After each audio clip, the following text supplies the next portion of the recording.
ہم سمجھتے ہیں کہ غربت کا مطلب بھوک، ننگا بدن اور بے گھر ہونا ہے، جبکہ اصل غریب وہ ہیں جس کا کوئی چاہنے والا، کوئی اپنا یا کوئی خیال رکھنے والا نہ ہو۔ اس بات کو سمجھو کہ جو چلے جانے کی ٹھان لیتا ہے، ہم اسے دعا تو دے سکتے ہیں مگر اسے منا نہیں سکتے۔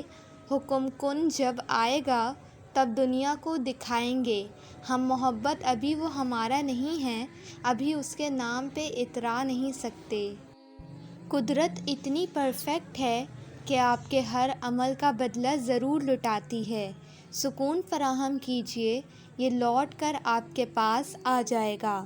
کسی کی آنکھ میں آنسوؤں کا سبب ہے تو بھی انتظار کیجیے۔ زندگی میں لوگوں کا آنا بھی ایک مقصد ہوتا ہے۔ کچھ آپ کو آزمائیں گے، کچھ آپ کو سکھائیں گے، کچھ آپ کا استعمال بھی کریں گے اور کچھ آپ کو جینے کا صحیح مطلب بھی بتائیں گے۔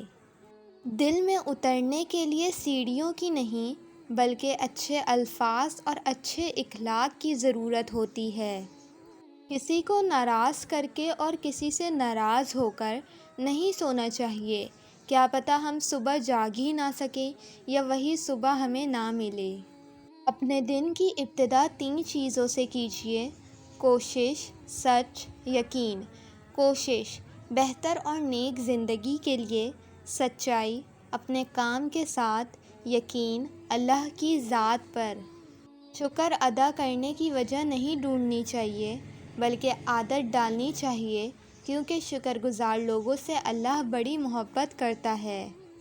الفاظ کی کوئی قیمت نہیں لیکن بہت مہنگے پڑتے ہیں اگر غلط استعمال کیے جائیں۔ اخلاق بھی رزق کی طرح ہے، اس میں بھی کچھ لوگ امیر، کچھ غریب اور کچھ انتہا کے مفلس ہوتے ہیں۔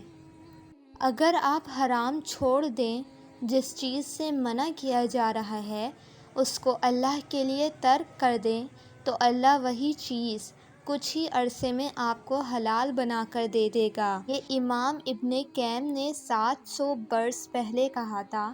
آپ جانتے ہیں اللہ کسی کا کچھ نہیں رکھتا، وہ بہت غیرت والا ہے۔ آپ جو بھی اس کی راہ میں صدقہ کریں یا قربانی تو وہ اس کو کئی گنا برکت دے کر آپ کو لوٹا دیتا ہے۔ اس لیے حرام کو چھوڑ دیں اس یقین کے ساتھ کہ اللہ اس کو حلال بنا کر آپ کو لوٹا دے گا۔ اکیلے بیٹھ کر خود سے سوال کریں، آپ کے مرنے کے بعد کتنے لوگوں کی زندگیوں پر فرق پڑے گا؟ جن لوگوں کو فرق پڑے گا ان کا خیال رکھیں، باقیوں کی پرواہ چھوڑ دیں۔